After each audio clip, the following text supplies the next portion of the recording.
بسم اللہ الرحمن الرحیم۔ فضائل نماز۔ ایک حدیث میں آتا ہے، حضرت عبداللہ بن مسعود رضی اللہ عنہ ارشاد فرماتے ہیں کہ جو شخص یہ چاہے کہ کل قیامت کے دن اللہ جل شانہ بارگاہ میں مسلمان بن کر حاضر ہوں، ان نمازوں کو ایسی جگہ ادا کرنے کا اہتمام کرے جہاں اذان ہوتی ہے، یعنی مسجد میں، اس لیے کہ حق تعالی شانہ تمہارے نبی علیہ السلام کے لیے ایسی سنتیں جاری فرمائیں جو سراسر ہدایت ہیں۔ انہی میں سے یہ جماعت کی نماز بھی ہے۔ اگر تم لوگ اپنے گھروں میں نماز پڑھنے لگو گے جیسا کہ فلاں شخص پڑھتا ہے تو نبی صلی اللہ علیہ وسلم کی سنت کے چھوڑنے والے ہوں گے،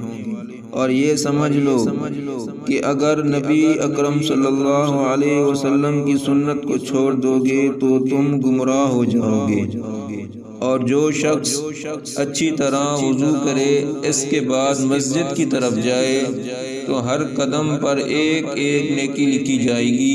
اور ایک ایک درجہ بلند ہوگا، اور ایک ایک خطا معاف ہوگی۔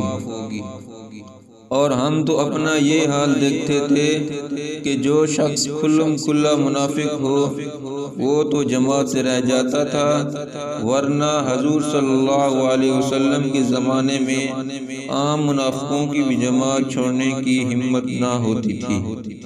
یا کوئی سخت بیمار، ورنہ جو شخص دو آدمیوں کے سہارے سے گھسیٹتا ہوا جا سکتا تھا وہ بھی صف میں کھڑا کر دیا جاتا تھا۔